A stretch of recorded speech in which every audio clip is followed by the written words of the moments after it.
आज की क्लास की शुरुआत हम करते हैं कल दिए गए सवालों से।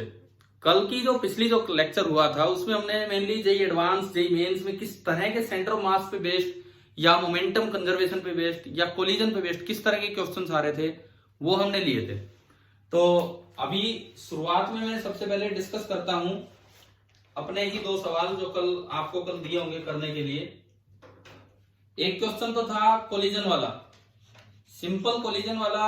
क्या सवाल दिया था आपको? देखिए दो सवाल दिए थे, उनमें एक सवाल ये था, एक बॉल है,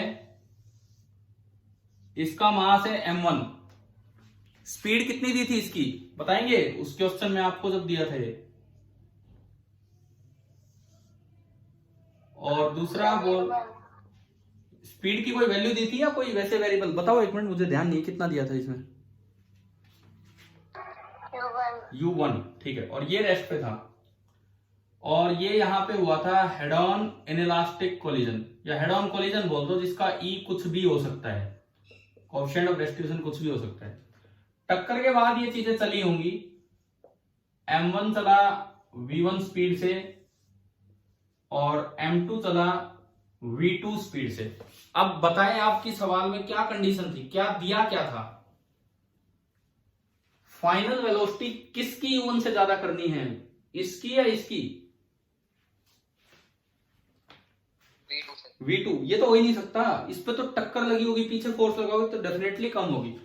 तो आपको जो दिया गया था ना, जो दिया गया था वो सिंपली ये था कि v2 is greater then u1, ये था। सबसे पहली बात मैं इसका आंसर लिखता हूं। इसका जो आंसर है that is m1 by m2, m1 by m2 is greater than 1 by e। ये है इसका answer, m1 by m2 is greater than 1 by e। किसी बच्चे का आया क्या ये आंसर? बताओ ये वाला आंसर। अच्छा, आपने ट्राई किया है ये सवाल? Yes, तो सुनो, मेरा ये क्वेश्चन देने का पर्पज क्या था?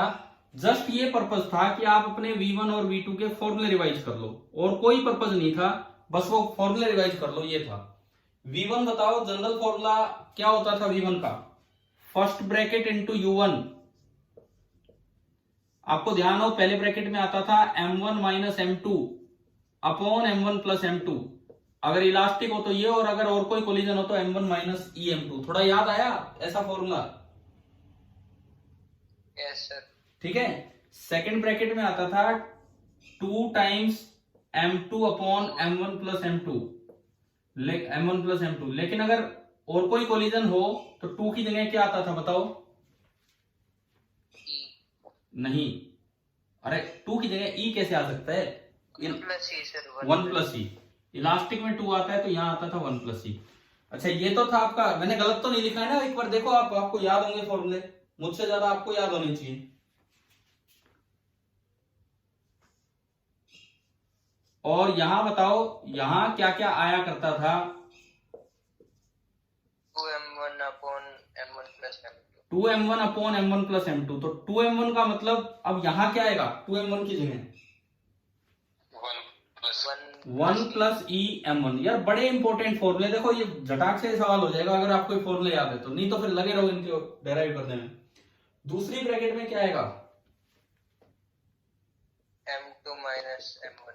m2 माइनस m1, लेकिन यहां क्या आएगा? m1. हाँ, तो इसका वाला आपको याद है।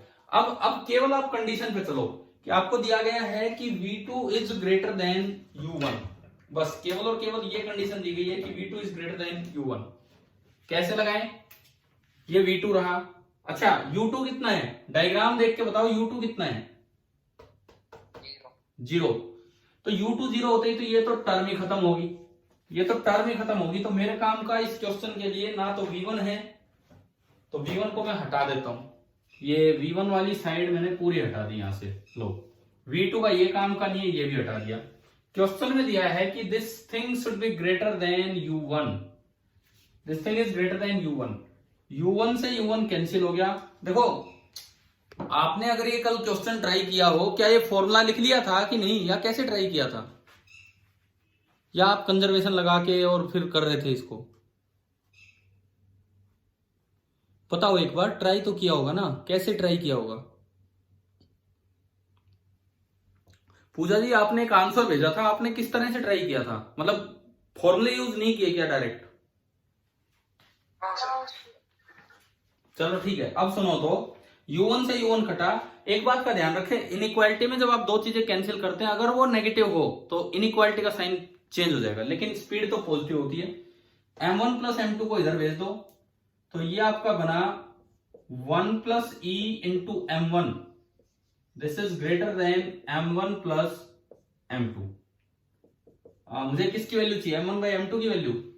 तो m1 को नीचे भेजो उधर, तो 1 plus E is greater then m1 by m1, 1 plus m2 by m1, 1 से 1 गया, e is greater then m2 by m1, reciprocal ले लो तो 1 बाई ई, रेसिप्रोकल लेंगे तो इनइक्वालिटी का साइन चेंज होगा, m1 बाई m2, और यही आपका ये है कि m1 by m2 is greater than 1 by e. अभी बताओ, क्या ये सवाल समझ आ गया? Yes sir, yes. ठीक है, अब मैं फिर पूछता हूं, किसी बच्चे ने आंसर निकाला था क्या ये कंडीशन? नहीं निकाला, कोई नहीं, कोई बात नहीं, फॉर्मूले रिवाइज हो गए, एटलीस्ट फॉर्मूले हमें याद होने चाहिए। Yes sir. ठीक है, कई सवाल तो डायरेक्ट फॉर्मूलों से ही हो जाते हैं, इस तरीके से ये वो है। अच्छा, इसके बाद दूसरा मैंने एक और सवाल दिया था, और मैं बताता रहा आपको सवाल, लेकिन जैसे आप लोग कह रहे थे कि नहीं सर करवा रखा है ना? क्वेश्चन था वो जंपिंग वाला, जंप इधर और इधर। तो वो कल देने का पर्पज थोड़ा सा अलग था। क्या मैंने उसकी स्टेटमेंट लिखी थी बोर्ड पे कि नहीं लिखी थी, बताओ? या वैसे ही बोला था कि ये जंप किया, ये जंप किया, इस तरह से? क्या कल उसकी क्वेश्चन की स्टेटमेंट लिखी थी बोर्ड पे, या सीधा बस क्वेश्चन ही बताया था आपको वर्बली? वैसे ही बताया था। तो सुनो, वहां पे अब हम उसी सवाल को दो डिफरेंट स्टेटमेंट्स के साथ लेंगे, दो डिफरेंट स्टेटमेंट्स के साथ। सपोज एक सवाल ये है,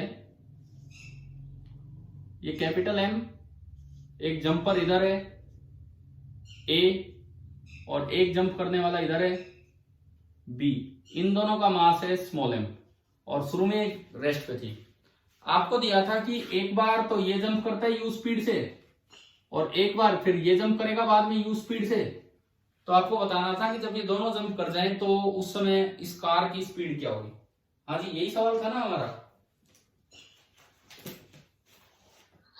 ठीक है, अब देखो, हमें जो थोड़ा ध्यान रखना होता है, जिन बातों का थोड़ा सा ध्यान रखना होता है, वो होता है कि भाई ये यू स्पीड दरअसल कब दी गई है, यू स्पीड कब दी गई है, मतलब कार पे जंप करने से पहले या फिर जंप करने के बाद।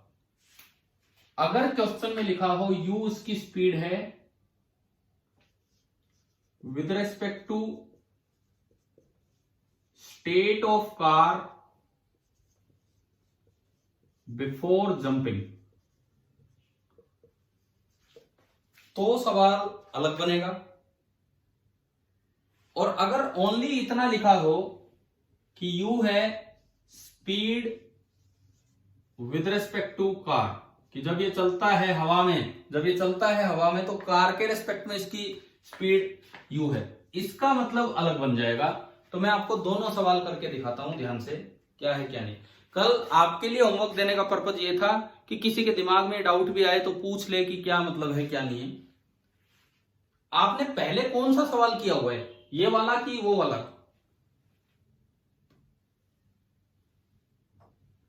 बताओ, अगर ये क्वेश्चन पहले करवाया है किसी लेक्चर में तो कौन से वाला क्वेश्चन पहले किया हुआ आपने?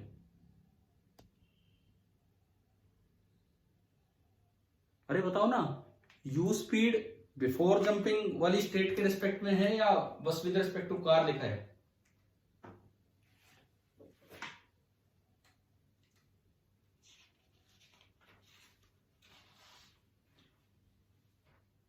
एक काम करो, एचसी वर्मा बुक खोलिए, HC Verma book,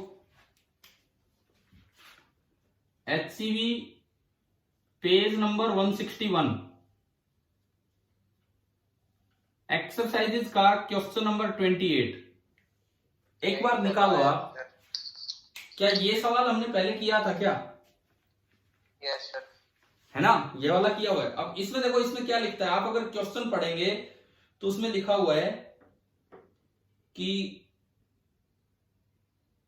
you speed के बारे में बता रखा है with respect to state of the car before the jump. इस क्वेश्चन में यू स्पीड दी गई है with respect to state of the car before the jump.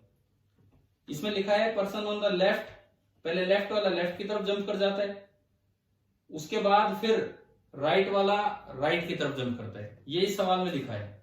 और इसका जो आंसर मैं देख के लिखता हूं, इसका जो आंसर है, इसका आंसर है कि जो वेलोसिटी ऑफ कार बनेगी वो बनेगी m² u upon capital M upon m plus m and left की तरफ, मतलब इधर की तरफ। तो हमने जो सोल्व किया होगा नेगेटिव आ गया होगा, अगर उधर वाली डायरेक्शन पॉजिटिव आनी है तो। एक बार ये बताओ, क्या ये सवाल सभी को आता है, ये वाला क्वेश्चन? ठीक है। अब मैं कहता हूं उसमें थोड़ा सा चेंज कर दो। वहां जो क्वेश्चन है उसमें लिखा है the person on the left jumps to the left with horizontal speed u with respect to the state of the car before the jump. Suppose इतना ही लिखा हो, बस with respect to the car.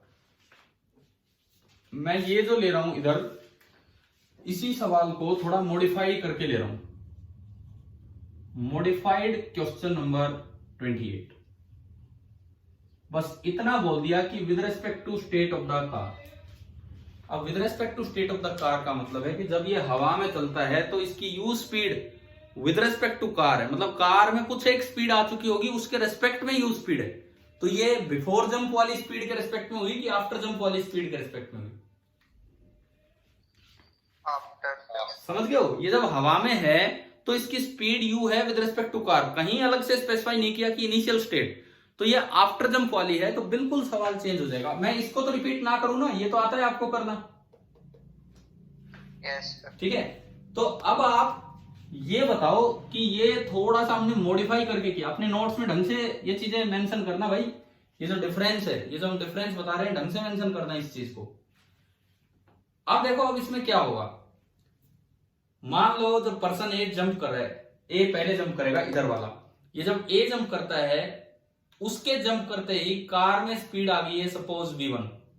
अब ए इधर जंप कर रहा है तो कार में स्पीड किधर आएगी? आगे आएगी, है ना। ये तो हम अपनी कॉमन सेंस से बता सकते हैं, क्योंकि जब ए इधर जंप किया तो कार ने ए पे फोर्स इधर लगाया, तो bye Newton third law A ने कार पे फोर्स आगे लगाया, जिससे कार आगे की तरफ चल पड़ी।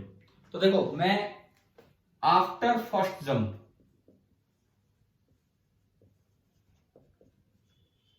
आफ्टर फर्स्ट जंप हम इसका डायग्राम बना रहे हैं कि भाई क्या बनेगा। तो आफ्टर फर्स्ट जंप ये जो कार है ये इस तरह से चल पड़ी, बस एक आदमी को लेके, यानी कि एक मास तो ये रहा और एक मास ये रहा, और मैंने माना कि कार की स्पीड आगे की तरफ है v1। अब ये बताओ, ये जो आदमी हॉरिजॉन्टली इधर आ रहा है, इसकी स्पीड कितनी होगी? u तो विद रिस्पेक्ट टू कार है। हवा में इस वक्त देखे, कार का कोई आदमी देखे, मतलब ये देखे, तो इसको लगेगा कि ये u से जा रहा है उधर। तो ग्राउंड के रेस्पेक्ट में बताएंगे आप इसकी स्पीड क्या होगी? ये जो आदमी कूदा है इसकी स्पीड।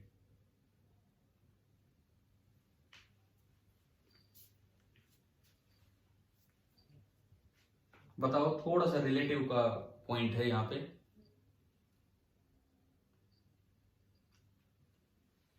मैं दोबारा पूछता हूं, ये आदमी इसको या कार पे बैठे किसी भी आदमी को ये यू से जाता दिख रहा है, तो ग्राउंड पे बैठे किसी भी आदमी को इसकी स्पीड क्या नजर आएगी और किधर नजर आएगी, कितनी आनी?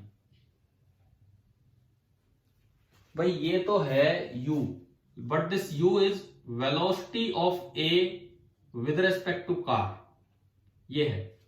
And velocity of car with respect to ground है v1 आगे। तो वेलोसिटी ऑफ a कितनी होगी, मेरा सवाल ये है। तो हम बड़े अच्छे से जानते हैं कि VAC होता है VA माइनस VC। शायद हर एक बच्चा रिलेटिव वेलोसिटी का ये फॉर्मूला तो जानता ही है ना भाई। VAC आपका होता है VA माइनस VC। तो मुझे चाहिए A की नेट वेलोसिटी।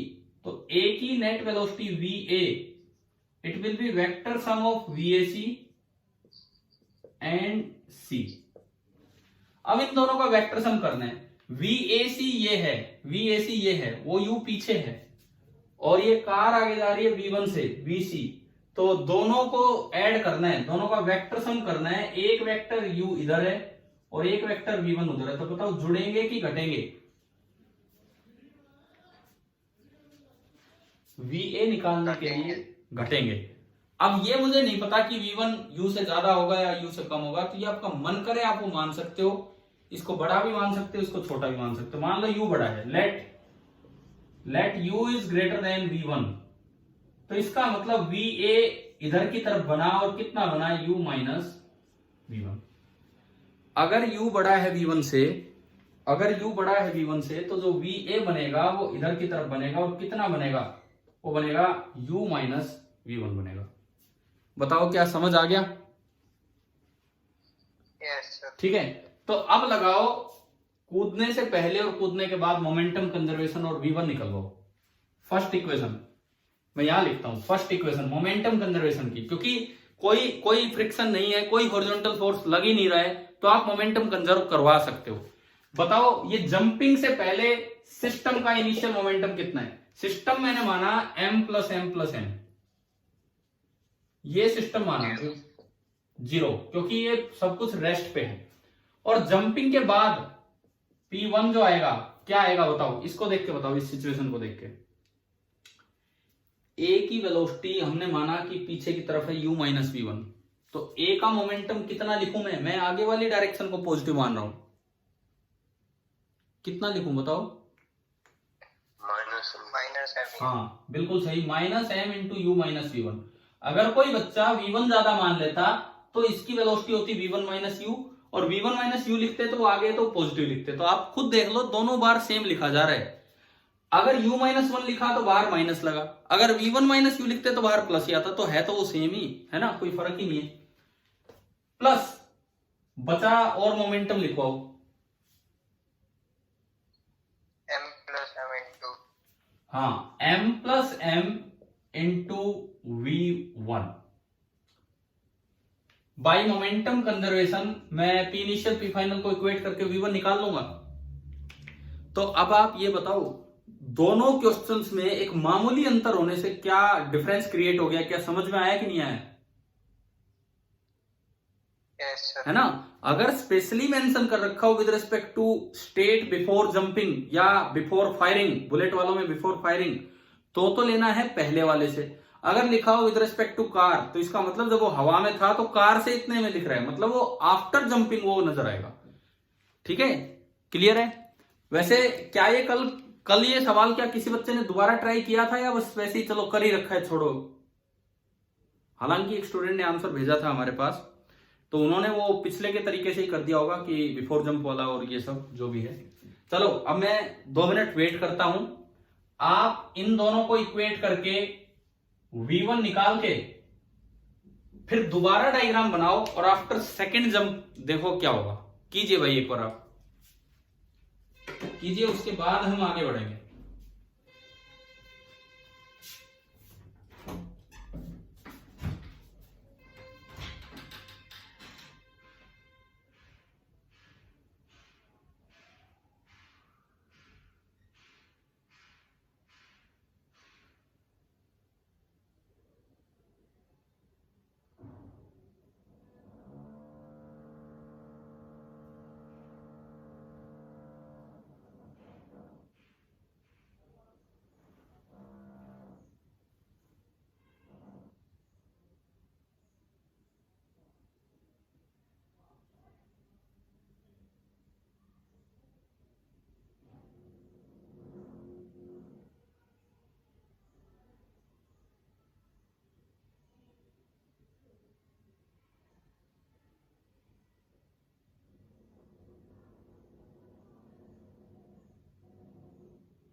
चलिए सब चली जाओ, जा खेल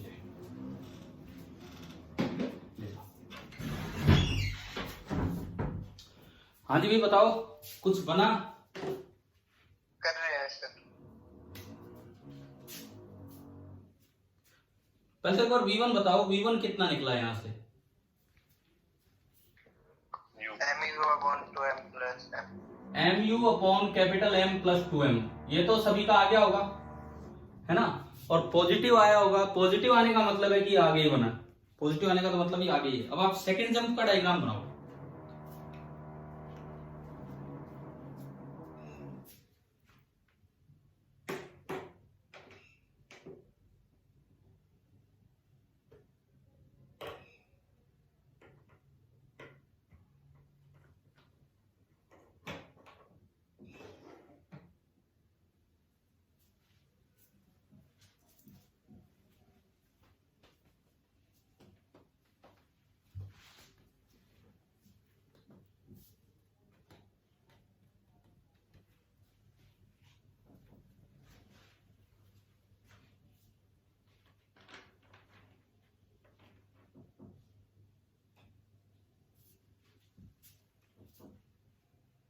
ये तो आपका फर्स्ट का हो गया।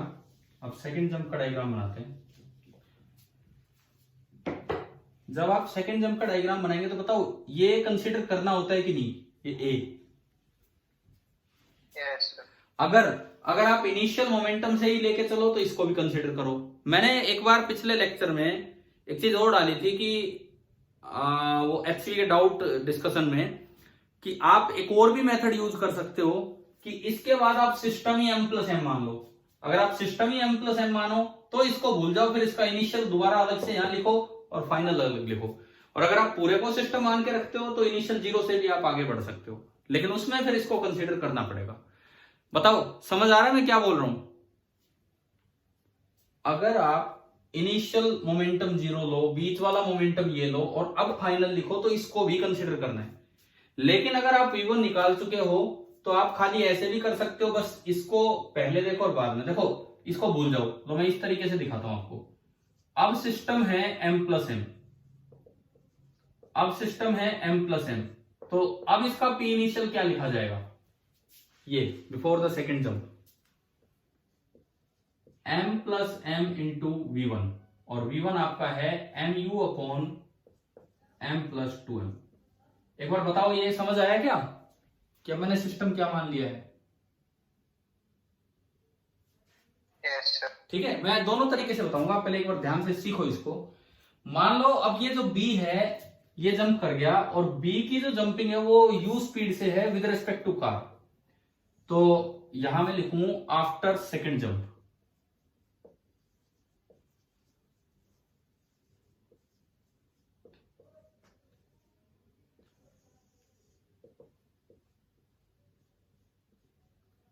अब मैं यहां पे लिख रहा हूं आफ्टर सेकेंड जंप। तो आफ्टर सेकेंड जंप अगर मैं देखता हूं, आफ्टर सेकेंड जंप अगर मैं देखता हूं, मैंने माना कि जो कार है सपोज ये V2 से आगे जा रही, आपका मन करे आगे मानो, आपका मन करे पीछे मानो, वो तो फाइनल आंसर पॉजिटिव नेगेटिव आने पे डिपेंड करता है। ठीक है, किधर मानना है बताओ? V2 आगे माने V2 पीछे माने, आप जैसे कहोगे उसके अकॉर्डिंग मान लेंगे हम। लेट मैंने V2 आगे मान ली, और अब ये जो आदमी है ये u स्पीड से जा रहा है with respect to, this is velocity of B with respect to C, और वेलोसिटी ऑफ C ये है आगे की तरफ। अब फिर से निकालो velocity of B with respect to ground क्या होगी, फिर से निकालो velocity of B with respect to ground क्या होगी। तो VBC का वेक्टर फॉर्म बनेगा VB माइनस VC, तो यहां से VB बनेगा VB VBC plus VC। VBC जो है वो U आगे की तरफ है और जो VC है वो V2 आगे की तरफ है, तो ये तो U आगे है और ये V2 आगे है, दोनों वेक्टर सेम डायरेक्शन में है। तो बताएं रिजल्टेंट क्या होगा, कैसे लिखें?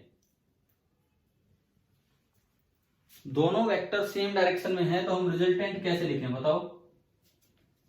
ऐड होंगे सब्ट्रैक्ट होंगे? ऐड। तो VB आपका आ गया U प्लस V2 आगे की तरफ, यानी कि ये मेरे पास आ गया VB जो आया ग्राउंड के रिस्पेक्ट में वो आया U plus V2 forward direction में। हटा दो ना मैं इसको। ये देखो इन सवालों में बच्चे प्लस माइनस से ही बड़े कंफ्यूज हो जाते हैं, भाई क्या करें। रिलेटिव लिखने में बोल रहा हूं मैं, रिलेटिव लिखने में। तो अगर किसी एक के रेस्पेक्ट में रिलेटिव वेलोसिटी पता और ग्राउंड के रेस्पेक्ट में निकालनी हो ना, तो आप एक बार ये वीएबी वीबीसी ये फॉर्मूले लगा के फिर वेक्टर सम कर लिया कीजिए। अब लिखवाओ पी फाइनल केवल m प्लस m सिस्टम का। कहां गया हमारा सिस्टम, आइए रहा, केवल इसका पी फाइनल। बोलो जी, आगे वाली डायरेक्शन को हमने पॉजिटिव मान रखा है, ये m तो आगे जा रहा है v2 से, तो capital M into v2 plus small m into u plus v2। अब मैंने m प्लस m को सिस्टम माना और यहां में मोमेंटम कंजर्वेशन लगाओ, तो ये p इनिशियल है, ये p फाइनल है। इक्वेट करो और v2 निकालो। एक तो मुझे ये बता दो, क्या इक्वेशंस बनानी समझ आ गई, किस तरह से आपने इक्वेशंस बनाई है? Yes sir. ठीक है, अब इक्वेट कीजिए एंड देन आप v2 निकालिए कि क्या होगा इक्वेट करने के बाद।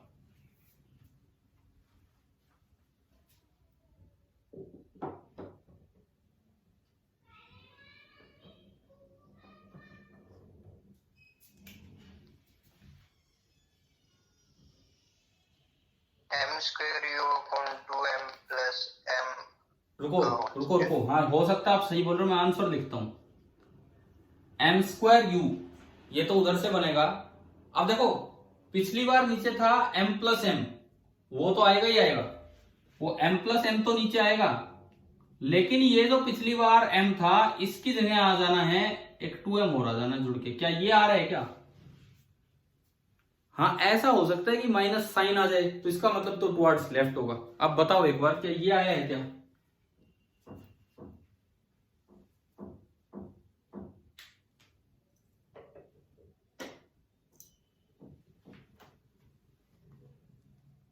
चेक कीजिए, आराम से चेक कीजिए, पी इनिशियल और पी फाइनल को इक्वेट करके।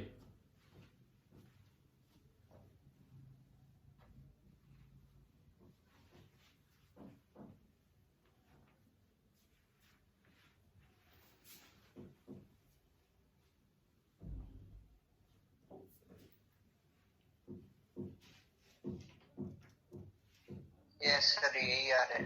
माइनस आ रहा है कि प्लस आ रहा है? माइनस आ रहा है सर। माइनस आ रहा है, और हमने डायरेक्शन आगे वाली पॉजिटिव मानी है, तो ये लेफ्ट की तरफ ही होगा। तो देखो दोनों सवालों के आंसर में कितना फर्क है। अब जब भी कभी ये क्वेश्चन आएगा ऑब्जेक्टिव में, तो एक ऑप्शन ये भी मिलेगा, एक ये भी मिलेगा, और हो सकता है 4 ऑप्शन ये मिल जाए, ये एक बार लेफ्ट एक बार राइट और ये एक बार लेफ्ट एक बार राइट। तो आपको सवाल ध्यान से पढ़ना होगा कि कौन सा सवाल दिया है उन्होंने। क्या क्लियर हो गया अब? ठीक है। Yes sir. अब सुनो, मान लो इसी सवाल को कोई बच्चा अपने पिछले तरीके से करता है कि सिस्टम में चेंज नहीं करूंगा, तो क्या होता? सुनो, आफ्टर फर्स्ट जंप ये u से नहीं, इसकी स्पीड वो हमने निकाली थी ग्राउंड के रेस्पेक्ट में। ग्राउंड के रेस्पेक्ट में आपको ध्यान होगा इसकी स्पीड पीछे की तरफ बनी थी u माइनस v1। ठीक है, मैं एक बार फिर पूछ लूं बीच में, क्या ये आंसर आ गया आपका इन दोनों को इक्वेट करके? यस सर, आ गया। या किसी को दिक्कत है बताओ? आफ्टर सेकंड जंप वाला फिर से बता दो एक बार। आफ्टर सेकंड जंप वाला दोबारा सुन लो। मान लो आफ्टर सेकंड जंप कार की स्पीड कुछ चेंज हो गई है, v1 की बजाय अब कार आगे जा रही है v2 से, और कार के रेस्पेक्ट में ये हवा में चल रहा है u से। कार के रेस्पेक्ट में ये हवा में चल रहा है u से, तो कार के रेस्पेक्ट में u से चल रहा है और कार खुद v2 से जा रही है, तो ग्राउंड के रेस्पेक्ट में उसकी स्पीड हो जाएगी u प्लस v2। ये चीज आप डायरेक्ट भी सोच सकते हो, कार के रेस्पेक्ट में u से आगे जा रहा है और कार खुद इस v2 से आगे जा रही है, तो वो तो और भी तेज आगे जा रहा होगा u प्लस v2 से। और मैंने अभी VAB वाला फॉर्मूला भी लगा के बताया, VAC या VBC। बताओ ये बात क्लियर हुई? Yes sir. देखो तो अगर नहीं क्लियर हुई तो बता देना, नहीं तो मैं दोबारा समझाऊंगा ये कि कैसे आया। u प्लस v2 आ गया समझ? ठीक है। यस। पिछली बार u माइनस v1 क्यों बना था? पिछली बार ये कूदा था इधर कार के रेस्पेक्ट में u से, और कार खुद पीछे जा रही थी v1 से, यानी कि कार वाली स्पीड और ऐड करो तो कार तो इसको v1 से पीछे ले जा रही है, और ये u से कार के रेस्पेक्ट में आगे गया, तो नेट स्पीड ग्राउंड के रेस्पेक्ट में कमी है इसकी u माइनस v1, वो भी हमने रिलेटिव से निकाल दिया था। अच्छा, फिर मैंने इस m प्लस m सिस्टम का मोमेंटम लिखा, केवल m प्लस m सिस्टम का मोमेंटम। तो ये जो m मास है ये तो v2 से आगे जा रहा है, तो m इंटू v2, और ये जो स्मॉल m मास है ये u प्लस v2 से आगे जा रहा है, तो small m into u plus v2। ये आपका इस m प्लस m सिस्टम का p फाइनल हो गया आफ्टर द सेकेंड जंप।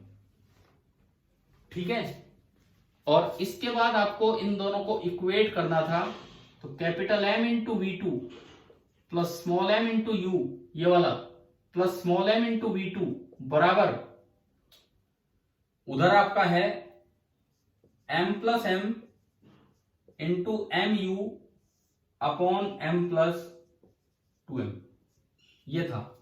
आप इस mu को बीच में से घटा के उधर ले जाते माइनस के साथ, तो ये माइनस mu हो जाता। इन दोनों में से V2 कॉमन ले लेते, इन दोनों में से V2 कॉमन लेते ही ये बचता m प्लस m। फिर आप m प्लस m को दोनों के नीचे ले जाते, उधर डिवाइड कर दे, दोनों के नीचे जाता तो पहले वाले में तो ये कैंसिल हो जाता ऊपर से, और दूसरी टर्म में नीचे बचता m प्लस m। फिर आप mu कॉमन ले लो, देखो mu कॉमन ले लो, ये दोनों का प्रोडक्ट एलसीएम आएगा और ऊपर ओनली एक m बचेगा, तो mu इंटू m को घट के m बचेगा, तो ये आपका आंसर आ जाएगा और माइनस के साथ वो बचेगा। आ गया ना समझ कैसे आया ये?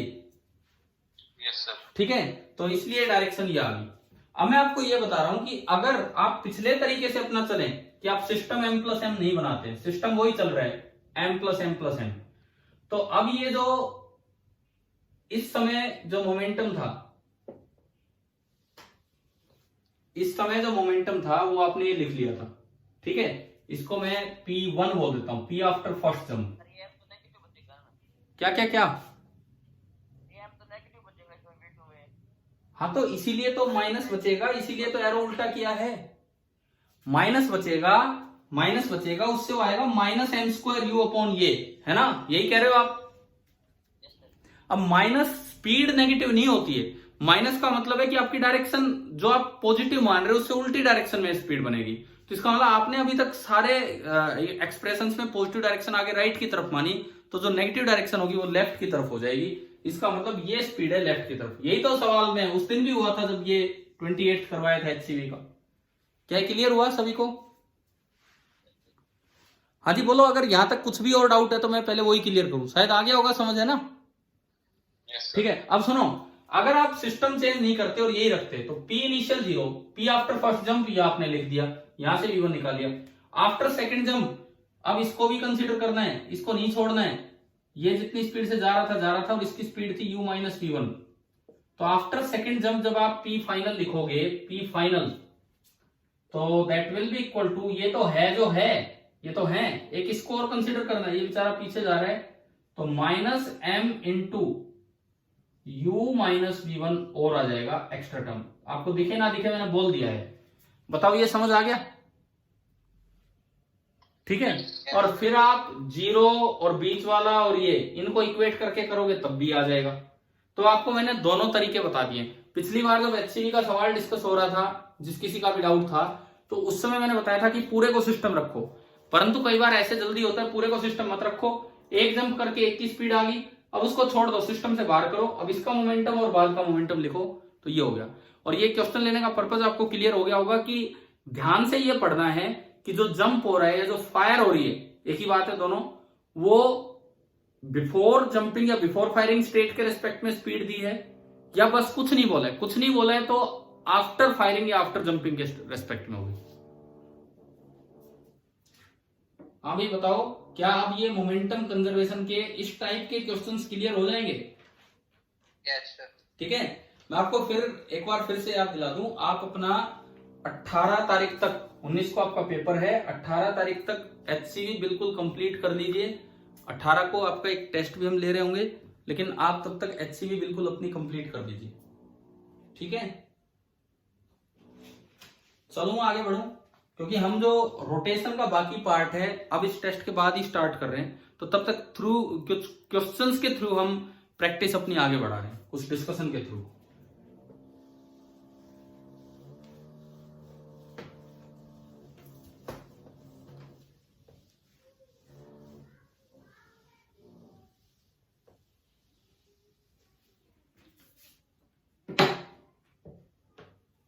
क्या हमने ये चेन वाले क्वेश्चन उस समय करवाए हैं वेरिएबल मास सिस्टम में? चेन ग्राउंड पे गिर रही है, आधी चेन गिरी तो नॉर्मल रिएक्शन या वेट कितना, वेट के बराबर ही होगा नॉर्मल रिएक्शन, या कुछ थ्रस्ट फोर्स इंक्लूड करना, बताओ करवाए होंगे यार शायद, या नहीं ध्यान है? से करवाए थे, ठीक है। फॉर रिवीजन पर्पज मैं एक सवाल ले रहा हूँ, शायद उनसे अलग होगा। मुझे जहां तक ध्यान है मैंने ये सवाल करवाया था कि चेन, एल लेंथ की चेन लटकी हुई है, आपके होगा वो लेक्चर्स मैंने इस प्लेलिस्ट में भी डाल दिए हैं, तो वेरिएबल मास वाले, उसको ब्रेक किया, वो रस्सी टूट गई ऊपर से, तो चेन बिना कोई ग्रुप बनाए वो उस पर फिसलती चलती है। जब आधी चेन आ चुकी थी तो चेन और टेबल के बीच का फोर्स पूछा था, है ना। तो बहुत से बच्चे तो सोच रहे थे mg/2 होगा, लेकिन जहां तक मुझे याद है आंसर आ गया था 3 mg/2, या मे भी हो सकता है कुछ और भी आया हो। तो उसमें थ्रस्ट फोर्स वाली बात को और हमें इंक्लूड करना था। तो एक फॉर रिवीजन पर्पज एक इसी तरह का क्वेश्चन ले रहे हैं। अब इसमें चेन टूटी नहीं है, इसमें चेन क्या हो रही है, सुनो। ये एक चेन है, इस तरह से एक चेन दी है, वर्टिकल चेन, इसकी हाइट है 6 मीटर। एक वर्टिकल चेन है, इसकी हाइट है 6 मीटर। एंड ये क्या है, ये क्या है, ये सुनो। This is the constant speed of lowering of chain।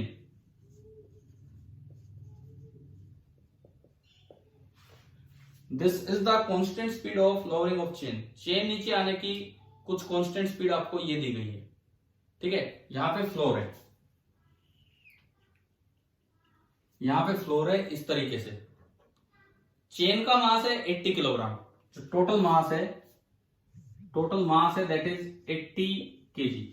ये सिचुएशन है। पहले तो ये बताओ सिचुएशन समझ आ गई, क्या दी गई आपको, ठीक है। तो आपको निकालना क्या है, ये इंस्टेंट दिखाया गया है t equal to 0। Find normal reaction on the chain, find normal reaction on the chain as a function of time. ये मेरा सवाल है। पिछली बार जब आपने इस तरह का कोई सवाल किया तो विदाउट न्यूमेरिकल वैल्यू किया और केवल बस ये लेते हुए किया था कि आधी चेन जब इस पे आ गई तो कितना नॉर्मल रिएक्शन। अब जनरल क्वेश्चन इसे बना दिया है। एफ थ्रस्ट का मैं फॉर्मूला याद दिला देता हूं अगर किसी को ना ध्यान हो। क्या मैग्नीट्यूड होता था एफ थ्रस्ट का, एफ थ्रस्ट का मैग्नीट्यूड क्या होता था, मैं आपको याद दिलाऊं, V relative into DM by dt। याद है, याद है कि नहीं बताओ। वी रिलेटिव था स्पीड ऑफ द पार्ट जो ऐड हो रहा है, सब्ट्रैक्ट हो रहा है, उससे अलग हो रहा है with respect to the system. और थ्रस्ट फोर्स की डायरेक्शन के बारे में भी आपको पढ़ाया गया होगा जब रॉकेट के टाइम, उस समय जो कार वाले क्वेश्चन थे, मिट्टी वाले सवाल थे। थ्रस्ट फोर्स की डायरेक्शन किधर लगती है सिस्टम पे, बताओ। अगर मास ऐड हो रहा होता है, अगर सिस्टम पे मास ऐड हो रहा होता है तो thrust force on the system लगेगा वी रिलेटिव की डायरेक्शन में। हाँ भाई, याद है क्या? अरे याद है कि नहीं, बहुत दिन पहले पढ़ा था न्यूटन लॉ के समय ये चीज। उस टेस्ट में नहीं आया, अब आएगा ये चीजें, इधर इंक्लूड हो रहा है ये पार्ट। अगर कोई मास ऐड हो रहा है, अगर कोई मास सिस्टम पे ऐड हो रहा है तो जो वी रिलेटिव होगा उसकी जो डायरेक्शन होगी उसी डायरेक्शन में सिस्टम पे थ्रस्ट फोर्स लगेगा। सिमिलरली अगर कोई मास इजेक्ट हो रहा है तो जो वी रिलेटिव होगा सिस्टम पे थ्रस्ट फोर्स लगेगा उससे अपोजिट डायरेक्शन में। कुछ हाँ ना का जवाब दो, क्या ये ध्यान आ रहा है? इस तरह की चीजें पढ़ाई थी। Yes sir. तो भाई ट्राई कीजिए, आप एक बार स्टार्ट कीजिए कि कैसे ये करें किसी टी टाइम पे।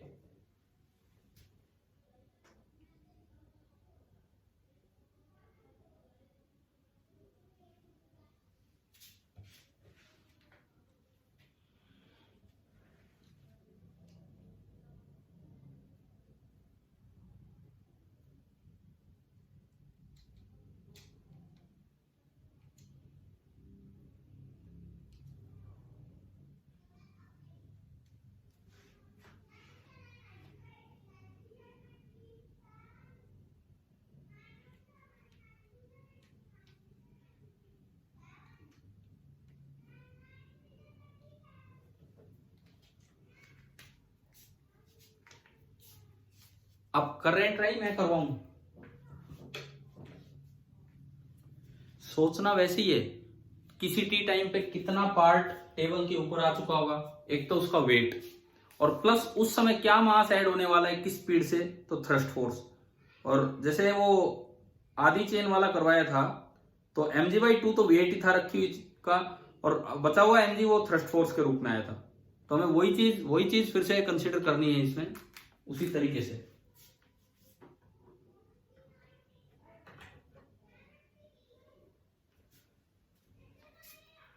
मैं करवाऊं?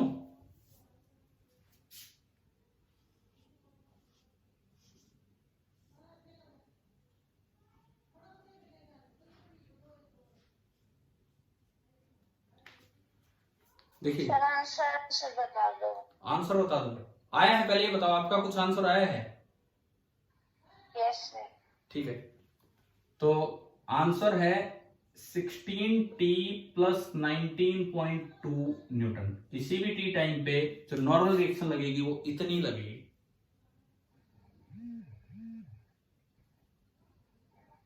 क्या ये आया है क्या किसी का?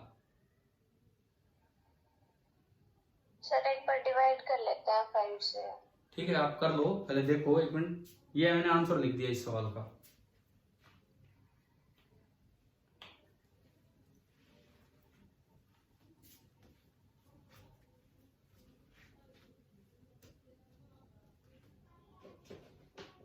Yes sir.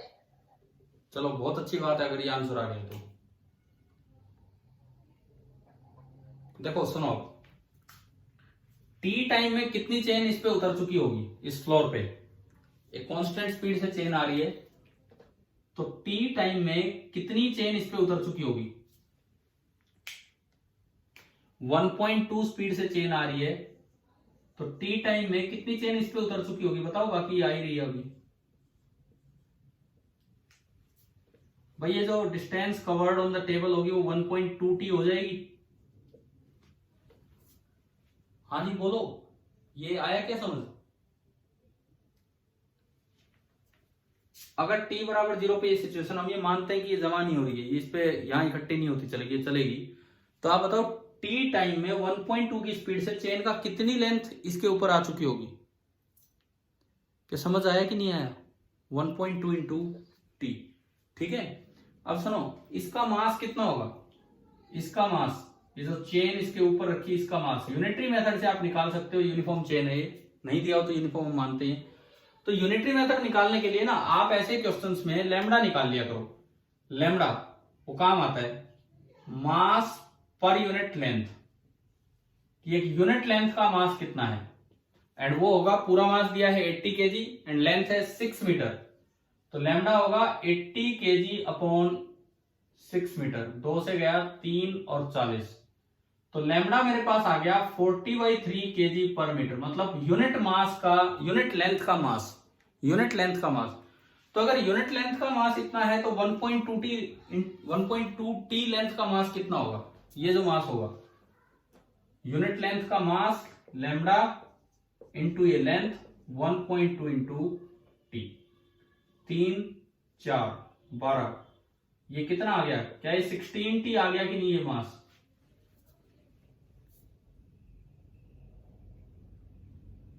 एक बार चेक करो कोई पॉइंट वेट की गड़बड़ तो नहीं है, क्योंकि मुझे तो वेट चाहिए, आंसर है अगर ये है तो वेट होना चाहिए। 80 केजी इसका मास है, 6 मीटर इसकी लेंथ है, तो 40/3 इसका वो हो गया। ठीक है, तो ये होगा 40/3 इंटू इसकी लेंथ 1.2 इंटू टी। क्या ये मास आया है या ये जी से मल्टीप्लाई होने के बाद आ रहा है 16t? एक बार बताओ यहां से देख के। मास आया है तो हो सकता है इस आंसर में थोड़ी प्रॉब्लम हो, ये तो कहीं दिया हुआ वो मैंने लिख दिया, तो इंटू जी आएगा।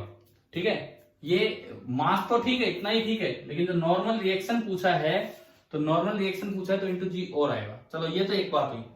अब रही बात थ्रस्ट फोर्स कितना लग रहा है, क्योंकि जब मास ऐड हो रहा होगा तो टेबल पे थ्रस्ट फोर्स और लगेगा, मास ऐड हो रहा होगा तो टेबल पे थ्रस्ट फोर्स और लगेगा।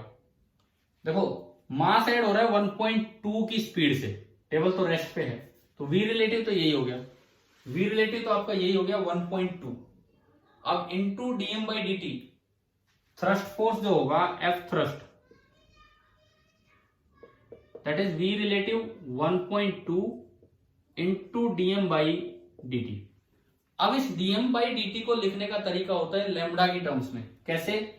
आप इसको लिख लो 1.2, पहले भी ये उस दिन भी ऐसे ही करवाया था, इसको लिख लो डीएम बाई डीएल और into DL by d T. DM by DL होता है लैम्डा, मास पर यूनिट लेंथ, और डीएल बाई डी टी होती है उसकी स्पीड वी। तो ये आपका आ गया लैम्डा इंटू वी स्क्वायर, ये आपका आया लैम्डा इंटू वी स्क्वायर, इतना आ गया। अब लैम्डा इंटू वी स्क्वायर कितना होगा? ये लैम्डा कितना दिया भाई बताओ एक मिनट, ये स्टेप समझ में आएगा क्या किया हमने? ये वाला स्टेप देखो, सुनो, यही काम मैंने उस दिन भी करवाया था जब आधी चेन वाला काम था। देखिए क्या मतलब इस बात का, इस टी टाइम पे ये इतनी चेन आ चुकी है, इसके ऊपर मास है m, वो m मैंने निकाल लिया।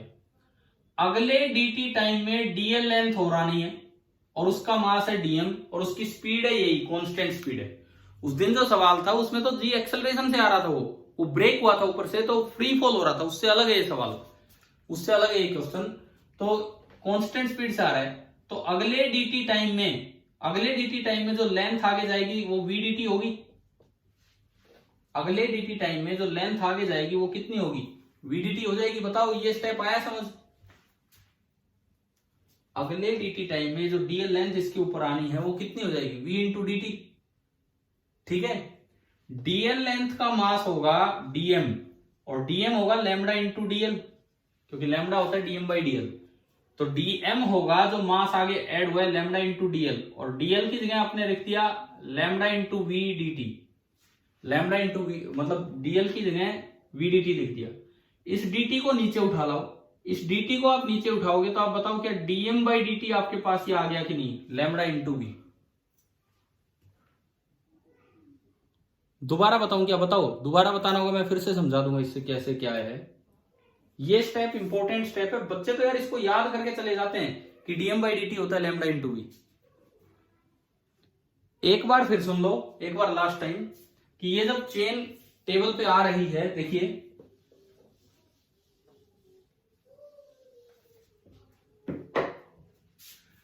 जब ये चेन टेबल पे आ रही है तो किसी टी टाइम में इसकी एल लेंथ टेबल पे आ चुकी है और वो जो मास है वो m है। अगले dt टाइम में dl लेंथ और नीचे आना है और उसका मास है dm। तो थ्रस्ट फोर्स जो लगता है उसका फॉर्मूला होता है thrust force on the system का v relative into DM by dt। अब टेबल चल नहीं रही और ये 1.2 की स्पीड से आ रही है तो v रिलेटिव तो v ही हो गया, v रिलेटिव तो सिंपली v हो गया। dm बाई dt कैसे निकालें? अगले dt टाइम में dm मास नीचे आना है, तो पहली बात तो dl लेंथ कितनी होगी भाई, इसकी स्पीड अगर अगले dt टाइम में dl लेंथ चलनी है तो स्पीड ये होती है dl बाई dt। तो वहां से मेरे पास dl आ गया v इंटू dt, वहां से मेरे पास dl आ गया v इंटू dt। ठीक है, dl लेंथ का मास कितना होगा? dl लेंथ का मास होगा mass of unit length into dl length. dl length का जो मास होगा, यूनिट लेंथ का मास लैम्डा है तो dl लेंथ का मास होगा लैम्डा इंटू dl। तो मेरे पास dm आ गया, जो dm आगे आया है इस पे लैम्डा इंटू dl, dl है vdt। तो अगर मैं यहां से dm बाई dt निकालूं, dm बाई dt, तो सिंपली dm बाई dt कितना आ गया? dm बाई dt कितना आ गया आपके पास? Lambda into we. और जब आप इस फॉर्मूले में पुट करोगे तो एफ थ्रस्ट आ गया लैम्डा इंटू वी स्क्वायर। बताओ भाई ये समझ में आया कि नहीं आया, कैसे लिखा है? इसे भी इस तरह के सवालों में एक फॉर्मूले की तरह याद कर लिया जाता है ताकि बार बार ये आए तो हम सीधा पुट करें। तो dm बाई dt आपका होगा लैम्डा इंटू वी स्क्वायर, और वी स्क्वायर है उस समय की स्पीड क्या थी। हाँ जी भाई समझ आया? एक मिनट जवाब दो, क्या एफ थ्रस्ट निकालना समझ आ गया? कैसे निकाला है? Lambda into v square. तो अगर मैं वैल्यूज पुट करूं, लैम्डा हमारा आया था 40/3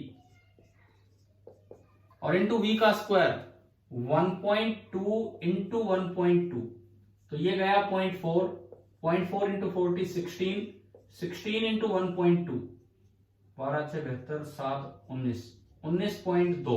तो आप बताओ क्या ये वाला पार्ट आ गया कि नहीं? 19.2। ठीक है। अब बात ये है थ्रस्ट फोर्स तो ये है और वेट में ये जी हो रहेगा। मैं जी उसने आंसर में दिया नहीं, जी हो रहेगा क्योंकि जी से मल्टीप्लाई होना है। लेकिन ये ऐड क्यों है? अब इस बात का जवाब देना है। सब्ट्रैक्ट भी हो सकते थे, ये ऐड ही क्यों है? इसका क्या आंसर है? ऐड होने का क्या कारण है?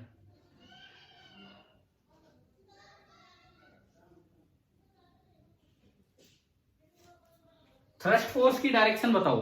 थ्रस्ट फोर्स की डायरेक्शन टेबल पे किधर लग रही है? टेबल पे मास ऐड हुआ है कि मास रिलीज हुआ है टेबल से? टेबल पे मास ऐड हुआ है कि टेबल से मास रिलीज हुआ है? बताओ एक बार यार देख के। टेबल पे मास ऐड हुआ है कि टेबल से मास रिलीज हुआ है? हटा है, ऐड हुआ है। तो जब कोई मास ऐड होता है किसी सिस्टम पे तो जो थ्रस्ट फोर्स लगता है वो रिलेटिव वेलोसिटी की डायरेक्शन में लगता है। और ये चेन नीचे आ रही है तो इसकी जो रिलेटिव वेलोसिटी है वो नीचे की तरफ है। टेबल के रेस्पेक्ट में इसकी वेलोसिटी नीचे की तरफ है। मतलब टेबल पे सिस्टम पे फोर्स v रिलेटिव की डायरेक्शन में लगा होगा तो सिस्टम पे फोर्स किधर लगा? नीचे लगा। तो भाई न्यूटन थर्ड लॉ, चेन पे फोर्स किधर लगा? चेन पे ऊपर। जब टेबल पे चेन ने ये थ्रस्ट फोर्स नीचे लगाया तो चेन पे टेबल ने फोर्स ऊपर लगाया। और रही बात वेट के बैलेंसिंग वाले नॉर्मल रिएक्शन की, वो भी ऊपर ही लग रहा था।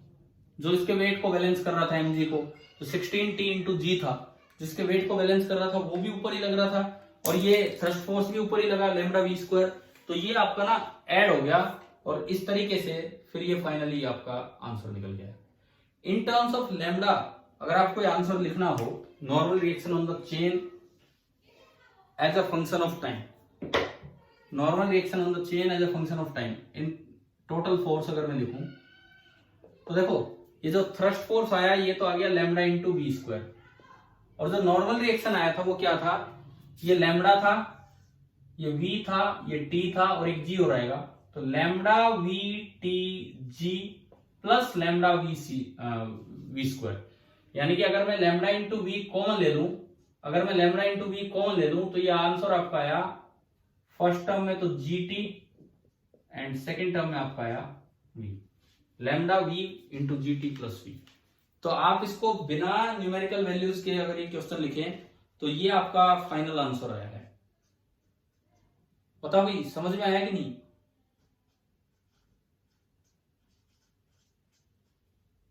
अरे बोलो, क्या क्लियर हुआ कि नहीं हुआ ये सवाल? Yes, sir. अब जो उस दिन जो पीछे जब वो सवाल लिया था चेन धागा टूटने वाला, क्या वो कांस्टेंट वेलोसिटी का क्वेश्चन था या वो एक्सेलरेशन का क्वेश्चन था? एक बार इस सवाल के बाद वो जरूर रिवाइज करना। आपकी कॉपियों में आपने लिखा होगा, नहीं तो वीडियो लेक्चर से देख लेना, वो जरूर रिवाइज करना। उसमें फ्री फॉल हुआ था, तो फ्री फॉल हुआ था तो वो जी एक्सेलरेशन से आई थी। और जब L/2 लेंथ नीचे आ चुकी थी उस वक्त आपको थ्रस्ट फोर्स निकालना था। तो उसमें उस वक्त आपको स्पीड चाहिए थी, वहां भी इन्हीं चीजों का यूज हुआ होगा, वहां भी कुछ इसी टाइप का यूज हुआ होगा, लैम्डा इंटू वी स्क्वायर। लेकिन उस समय ये तो अलग हो गया होगा, ये तो अलग हो गया होगा क्योंकि ये तो कांस्टेंट स्पीड से चले था, वो एक्सेलरेटेड मोशन था। लेकिन ये सेम रहा होगा। और जो v आपने निकाला था वैसे निकाला था, √2 इंटू जी इंटू आधी लेंथ आ गई L/2, 2 से 2 गया तो ये आपका आया था GL। √GL इसमें पुट करोगे तो आएगा लैम्डा इंटू GL। और लैम्डा था m/L, L से L गया तो mg आया। मैं आपको क्या बताना चाह रहा हूं कि ये फॉर्मूला कितने काम का हमारा, वो देखिए किसी भी वक्त अगर कोई चेन किसी भी वक्त आके ऐड हो रही है और उसकी मास पर यूनिट लेंथ लैम्डा है और वो उस इंस्टेंट पे उसकी स्पीड v है, उस इंस्टेंट पे जिस वक्त आप थ्रस्ट फोर्स निकाल रहे हो, चाहे वो एक्सेलरेटेड मोशन रहा हो चाहे वो कांस्टेंट यूनिफॉर्म मोशन रहा हो, अगर उस इंस्टेंट पे स्पीड v है तो जो थ्रस्ट फोर्स है उसका सीधा फॉर्मूला होगा लैम्डा इंटू वी स्क्वायर। देखो इस फॉर्मूले से अब अगर मैं वो वाला सवाल आपको बताऊं, देखिए इधर, ताकि चेन टाइप क्वेश्चंस आपके हो ही जाएं अगर ऐसा कोई भी सवाल आता है। तो पिछली बार जब वो लेक्चर दिया था आज से कुछ दिन पहले, तो उसमें ये था कि एक चेन है और ये L लेंथ की चेन है और बस नीचे वाला पोर्शन जस्ट टेबल को टच कर रहा है और कुछ नहीं, और ये ऊपर वाला एक रस्सी से बंधा हुआ है। थ्रेड से, और ये थ्रेड ब्रेक हो गया, यहां से कट हो गया, तो इसका फ्री फॉल हुआ। सवाल ये था कि जब चेन